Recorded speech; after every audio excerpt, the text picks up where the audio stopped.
Welcome back, UPSC aspirants. I am seriously thrilled to have you here for today's explainer.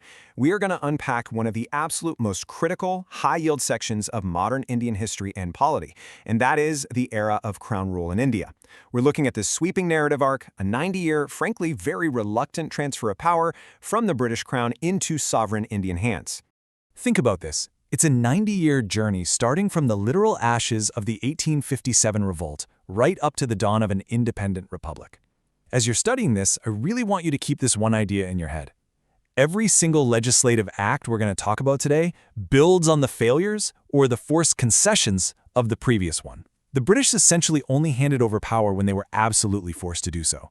So, this isn't just dry history we're talking about. This is literally the blueprint of our modern constitution taking shape step by step.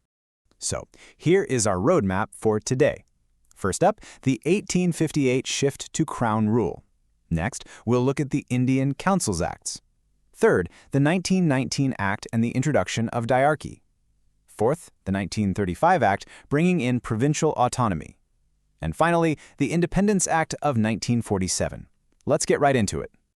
Okay, let's map out our timeline. It beautifully tracks these major constitutional milestones. Now, while the East India Company gave us acts up to 1853, our explainer today zeroes right in on the middle, 1858. Everything from here downward, we're looking at direct Crown rule. Section 1. Shift to Crown rule, 1858. A period of absolute centralization.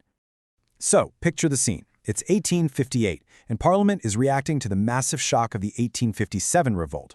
They passed the Government of India Act 1858. And ironically enough, they went ahead and boldly titled it the Act for the Good Government of India.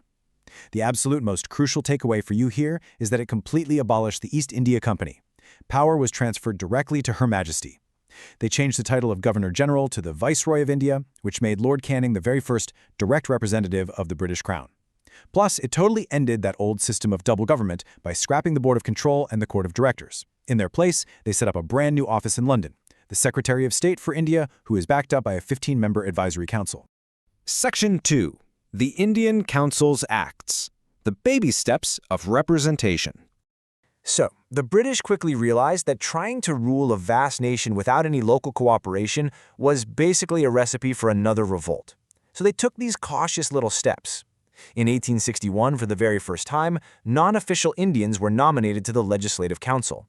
Also, Lord Canning's portfolio system got official recognition, meaning specific members were given charge of specific departments. Then, moving to 1892, the councils were expanded, and members finally got the power to actually discuss the budget, although it was through an indirect election process. And then, 1909. This is the Morley-Minto reforms. Highlight this in your notes, it's a huge exam point. While it did increase Indian participation, like getting the first Indian into the Viceroy's Executive Council, it also introduced separate electorates for Muslims. So, impartially speaking, this is the act that officially planted the seed of communal politics into India's electoral system. Section 3. The 1919 Act. Introducing Dyarchy. Often known as the Montagu-Chelmsford Reforms, the big buzzword for 1919 is, without a doubt, Dyarchy. It actually comes from the Greek word Dyarchy, which quite literally translates to double rule. It was this highly complex, dual scheme of governance specifically applied at the provincial level.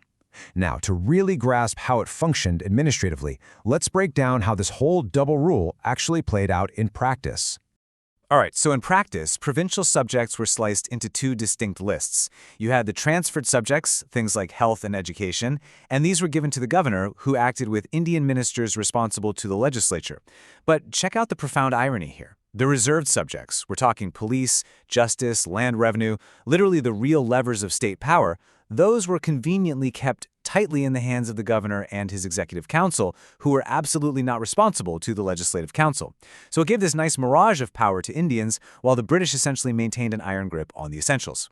Now, what's genuinely fascinating here is just how much of our modern system traces its roots right back to this exact act. It introduced bicameralism at the center, meaning we get an upper house and a lower house. Yep, that is the direct ancestor of our modern Rajya Sabha and Lok Sabha. It also brought in direct elections for the first time, and it mandated that half of the Viceroy's 6-member executive council had to be Indian. Oh, and here's a fun fact for you aspirants. It actually laid the groundwork for a Central Public Service Commission, which was set up in 1926. That is literally the direct precursor to the very UPSC exam you are all prepping for right now. Okay, so the 1919 Act promised a review after 10 years. But 2 years early, a brand new commission was sent over to India. So we really have to ask, how did the Simon Commission of 1927 pave the way for our ultimate constitutional blueprint? Well, the Simon Commission was a 7-member statutory commission sent over to report on the condition of India. But there was one glaring, massive issue.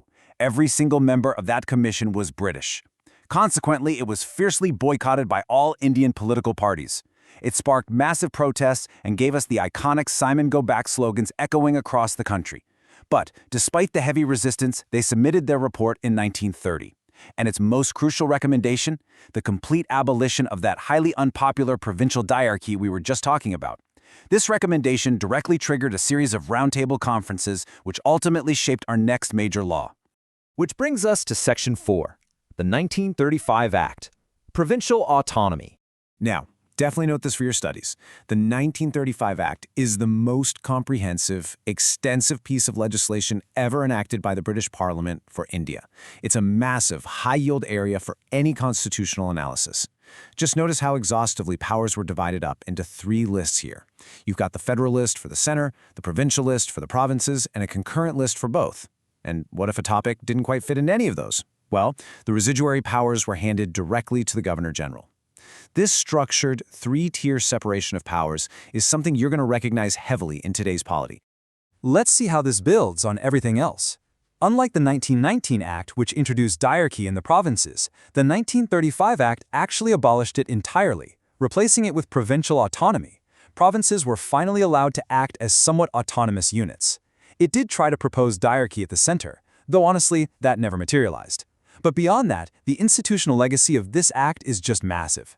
It established the Reserve Bank of India to manage currency and credit, it set up a federal court, and it completely reorganized the map, separating Burma from India and creating the brand new provinces of Orissa and Sindh. Plus, voting rights were expanded to cover about 14% of the population. Finally, Section 5, the Independence Act 1947, the final chapter. Driven by post-war realities, decades of relentless Indian struggle, and ultimately the Mountbatten Plan, the British finally ended their empire in the subcontinent. The Indian Independence Act of 1947 formally ended British rule on August 15, 1947. Impartially speaking, it provided for the partition of the country, which created 2 separate independent dominions, India and Pakistan. It completely abolished those colonial offices we talked about earlier, the Viceroy and the Secretary of State for India. Crucially, it empowered the existing Constituent Assembly, which had been formed back in 1946, to frame a new constitution and act as a fully sovereign parliament, completely free from the crown. It also officially proclaimed the lapse of British paramountcy, which basically gave princely states the freedom to either join a dominion or remain independent. So, we've journeyed all the way from the strict centralization of 1858, right through the strategic little concessions of the Councils Acts, the flawed Dyarchy of 1919, to the massive structural blueprint of 1935, and finally, full independence in 1947. I want to leave you with a really provocative thought as you continue your preparations. Just how much of the carbon copy of the 1935 Act is still visible in the democratic foundation of the Constitution you are studying today? Is it merely a colloidal framework, or did the Constituent Assembly manage to breathe true, sovereign democratic life into it? Keep that question rolling around in your mind as you dive into the specific articles of the Constitution. Thank you so much for joining me on this explainer, and happy studying.